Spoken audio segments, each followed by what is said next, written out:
வருத்தமா தான் இருக்கு. ஆனா விஜய் அரசியலுக்கு வரணும். ஓஹோ, இப்படிதான் அஜித் வெயிட் லாஸ் பண்ணாரா? என்னது, நானும் விஷாலும் காதலிக்கிறோமா? என்னப்பா சொல்றீங்க? அப்பா, விடாமுயற்சி படத்துக்காக அர்ஜுன் இத்தனை கோடியா சம்பளம் வாங்கினாரு? என்ன ஆனாலும் ஓகே, என்ன கூப்பிட்டு போங்கன்னு வீல் சேர்ல வந்திருக்காங்க ராஷ்மிகா. சினி வட்டாரங்கள்ல என்ன நடக்குதுன்னு இந்த தொகுப்புல விரிவா பார்க்கலாம். Welcome to Cine snacks.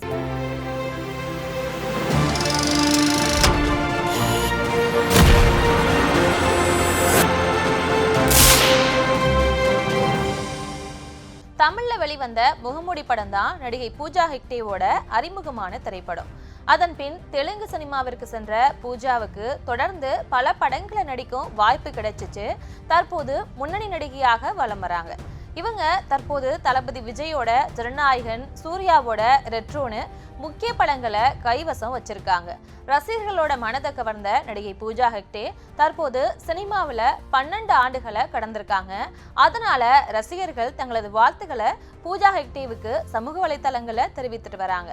இந்த நிலையில பூஜா ஹெக்டே விஜயோட அரசியல் என்ட்ரி பற்றி பேசியிருக்காங்க.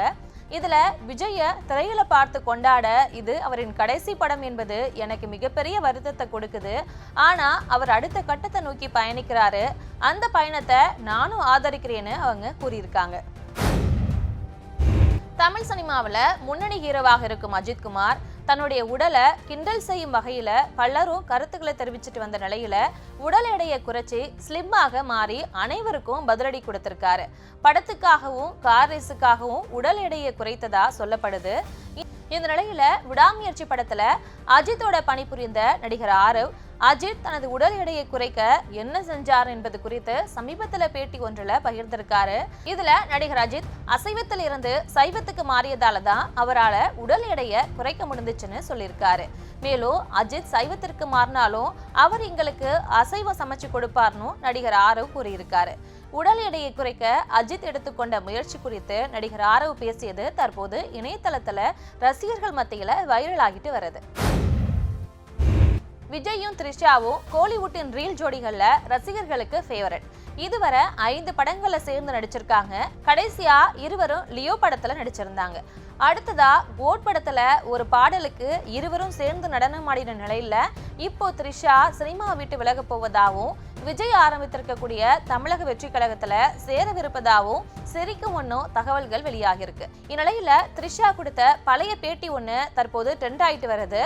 அதுல விஜயோட எப்பவுமே ஒரு சாந்தி இருக்கும், ரொம்பவே அமைதியா இருப்பாரு, அவருக்குள்ள ஒரு இன்னர் பீஸ் இருக்கும், நாங்க ஒரு ஹிட் ஜோடி ஆகிட்டோம், உங்க 2 பேரையும் சேர்த்து பார்க்கணும்னு நிறைய பேர் சொல்லியிருக்காங்க.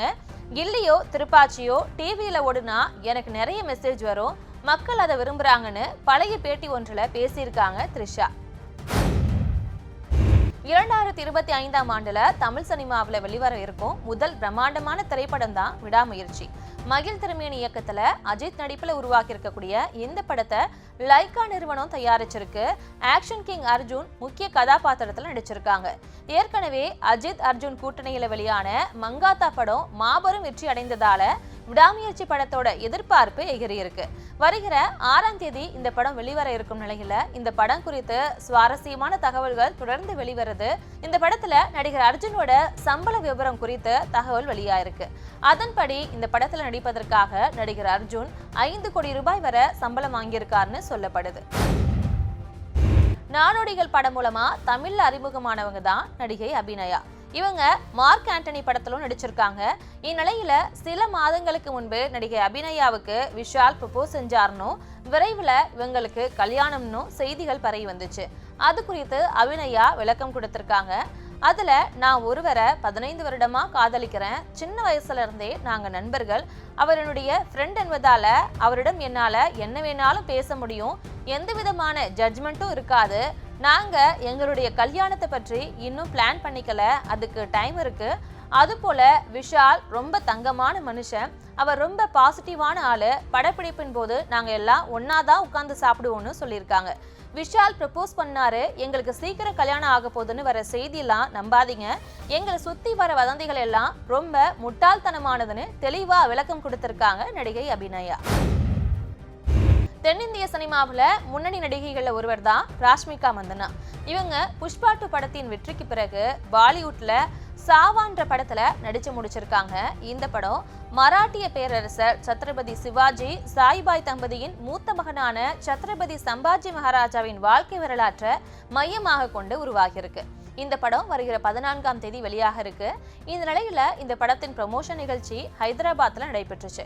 அந்த நிகழ்ச்சியில நடிகை ராஷ்மிகா மந்தனா வீல் சேர்ல வந்து கலந்துக்கிட்டாங்க. இதுக்கு காரணம் என்னன்னா, சமீபத்துல ஜிம்மில் உடற்பயிற்சி மேற்கொண்ட போது ராஷ்மிகாவுக்கு காலில் காயம் ஏற்பட்டிருக்கு. அதனால அவரால் நடக்க முடியல. அவரை மருத்துவர்கள் ஓய்வெடுக்க சொல்லி அறிவுறுத்தி இருந்தாங்க. ஆனா காயத்தை பொருட்படுத்தாம சாவா படத்தோட ப்ரமோஷன் நிகழ்ச்சியில கலந்துருக்காங்க ராஷ்மிகா. இதற்கிடையில கடந்த வாரம் மும்பையில நடைபெற்ற ப்ரமோஷன் நிகழ்ச்சியிலும் வீல் சேர்ல வந்து கலந்திருக்காங்க என்பது குறிப்பிடத்தக்கது. பிரபல பின்னணி பாடகர்கள் திப்பு வாரணி தம்பதியோட மகன் சாய் அபயங்கர்.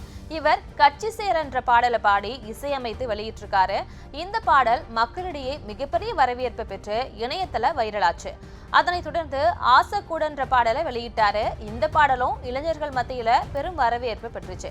இதனால அவருக்கு லோகேஷ் கனகராஜ் தயாரிக்கும் பென்ஸ் படத்துக்கு இசையமைக்கும் வாய்ப்பு கிடைச்சிருக்கு. இதனைத் தொடர்ந்து ஆர்ஜே பாலாஜி இயக்கும் சூர்யா 45 படத்துக்கும் இசையமைக்கும் வாய்ப்பு கிடைச்சிருக்கு. இந்த நிலையில கட்சி சேரா ஆசக்கூட பாடல்களோட வரிசையில சாபயங்கரோட 3வது இண்டிபெண்டன்ட் பாடலான சித்திரபுத்திரி என்ற பாடல் வெளியாயிருந்துச்சு. இந்த பாடலை நடிகர் சூர்யா தனது எக்ஸ் தளத்துல பகிர்ந்திருக்காரு. இதே மாதிரி இன்னும் நிறைய சினி அப்டேட்ஸோட அடுத்த எபிசோட்ல சந்திக்கிறேன். அதுவரை உங்களிடமிருந்து விடைபெறுவது உங்கள் பிரியங்கா.